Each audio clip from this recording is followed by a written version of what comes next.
Exercise 7.2 cube and cube roots chapter का 7.2 कर रहे हैं अभी। Find the cube roots of the following numbers by prime factorisation method. Question number 1 64 दिया हुआ है। 64 का पहले प्राइम फैक्टराइजेशन कर लेते हैं। यहाँ पर लास्ट में इवन नंबर है तो 2 से डिवाइड होगा ये आ जाएगा 32 2 जो 64 होता है। फिर 32 लास्ट में 2 इवन नंबर है तो ये भी 2 से डिवाइड होगा। 2 16 जो 32 हो गया। फिर 16 है तो फिर 2 से होगा। 2 8 जो 16, फिर 2 4 जो 8, 2 2 जो 4 एंड 2 1 जो 2।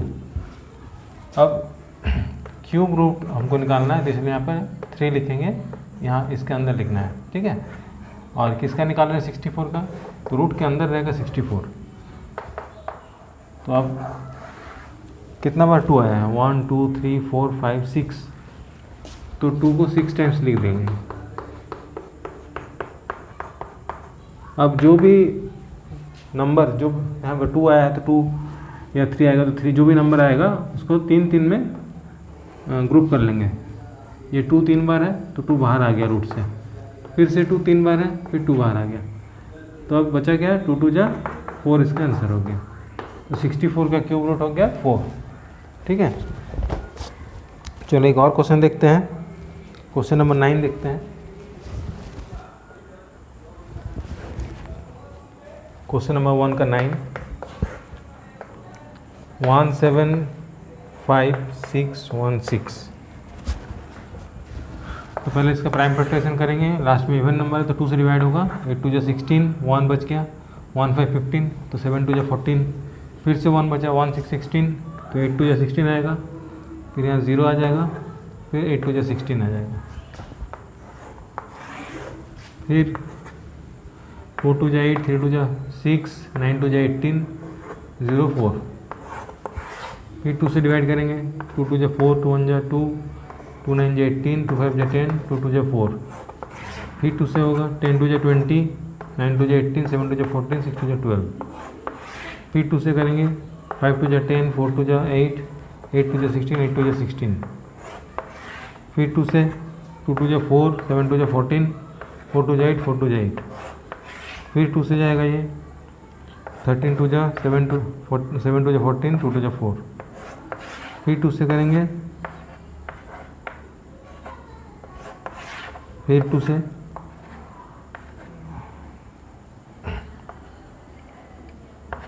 343। अब यहाँ ऑड नंबर आ गया और 343 7 का टेबल में आता है। इसके आगे यहाँ पे बना रहे हैं तो यहाँ पे लिखेंगे 7 49 जा 363 होता है। फिर 7 7 जा 49 होता है और 7 1 जा 7। तो अभी फैक्टराइज हो गया है।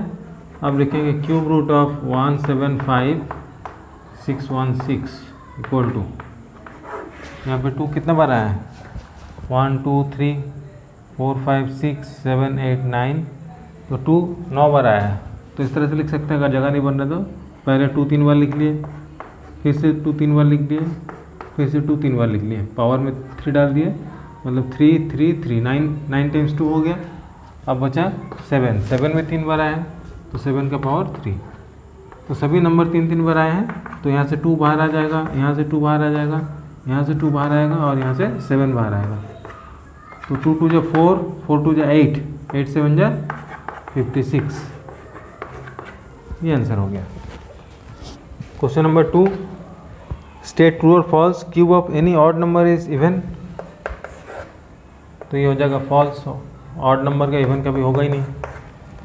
ए perfect cube does not end with 2 zeros, ये हो जाएगा 2 zeros से स्क्वायर में हो सकता है, क्यूब रूट में 2 zeros नहीं आएगा लास्ट में कभी भी। A square of a number ends with 5 then its cube ends with 25, जरूरी नहीं है, फॉल्स होगा।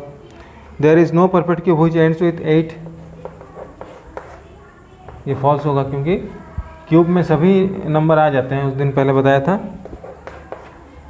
The cube root of a 2 digit number may have been may be 3 digit number. तो 2 digit नंबर का क्यूब रूट 3 digit हो सकता है क्या, जैसे 10 है, सबसे मिनिमम 2 digit का नंबर 10 है, उसका क्यूब रूट निकाल रहे हैं तो आ रहा है 1000, दैट मीन्स 4 डिजिट आ जा रहा है। तो 3 डिजिट नहीं हो सकता है, मिनिमम 4 डिजिट तो होगा, तो ये हो जाएगा फॉल्स। The cube of a 2 digit number may have 7 और मोर डिजिट्स, ये भी फॉल्स हो जाएगा। 7 डिजिट नहीं हो सकता, उससे कम हो सकता है। और 7 number, the cube of a single digit number में भी सिंगल डिजिट नंबर, ट्रू, क्योंकि जैसे 2 है तो 2 का क्यूब रूट क्या होगा 8, ये भी सिंगल डिजिट नंबर था, ये भी सिंगल डिजिट नंबर है। बिना फैक्टराइज करके हमको फाइंड करना है कि इसका क्यूब रूट क्या होगा। इसके लिए क्या करेंगे, लास्ट का 3 नंबर को अलग कर देंगे और शुरू का बाकी जो नंबर बच गया अलग रहेगा। यहाँ पर यूनिट डिजिट क्या है, यूनिट डिजिट इज़ 1, तो 1 किसका क्यूब में आता है, 1 आता है, 1 के क्यूब में आता है। और किसका क्यूब में आता है 1, 2 का क्यूब में नहीं आता है, 3 का क्यूब में नहीं आता है, 4 में नहीं आता है, 5 में नहीं आता है, 6 में नहीं आता है, 7 में नहीं आता है, 8 में नहीं आता है, 9 में नहीं आता है, सिर्फ 1 के क्यूब में ही 1 आता है। और इधर पे जो ये वाला जो 1 है वो किसका क्यूब के बीच में आएगा, 1 के क्यूब में और 2 के क्यूब के बीच में ये वैल्यू आ सकता है, मतलब 1 के क्यूब में डायरेक्ट आ जा रही है। तो इन दोनों में से जो स्मॉलर वैल्यू होगा उसको हम लेंगे, 1 लेंगे, मतलब इस वैल्यू को लेंगे और इस वैल्यू को लेंगे, ठीक है। तो आंसर हो जाएगा फॉर टेंस प्लेस, ये वैल्यू हो रहा है 1 के क्यूब और 2 का क्यूब के बीच में 1 आ रहा है। तो इन दोनों में से इस इधर वाला लोएस्ट वैल्यू को लेते हैं, और यूनिट डिजिट तो 1 आएगा ही, यहाँ पे 1 दिया है तो लास्ट में 1 ही आएगा। तो इस तरह से आंसर हो गया, टेंस प्लेस में 1 है और यूनिट प्लेस में भी 1 है, 11 इसका आंसर हो जाएगा, ठीक है। एक और क्वेश्चन ट्राई करते हैं, 4913, तो यहाँ पे लास्ट के 3 नंबर को अलग कर लिए। ये यूनिट प्लेस यहाँ पे 3 है, यूनिट डिजिट यहाँ पे 3 दिया है, तो किसका क्यूब रूट में 3 आता है, 7 का क्यूब रूट में 3 आता है, 343, इसलिए यूनिट डिजिट क्या हो सकता है 7 होगा। Therefore unit digit will be 7, हमारा जो आंसर होगा उसका यूनिट डिजिट 7 आएगा। अब बच्चा 4 किसका क्यूब के बीच में आता है, 1 का क्यूब होता है 1 और 2 का क्यूब होता है 8, ठीक है। तो 1 और 8 के बीच में आता है 1 4 8, मतलब यहाँ पे 2 का क्यूब। इन दोनों में से कम कौन है, 1 है, तो हम टेंस प्लेस में क्या लेंगे, टेंस डिजिट हो जाएगा 1, तो आंसर क्या होगा 1 और 7, 17 का क्यूब होता है 4913। इस तरह से बाकी क्वेश्चन को सॉल्व करना।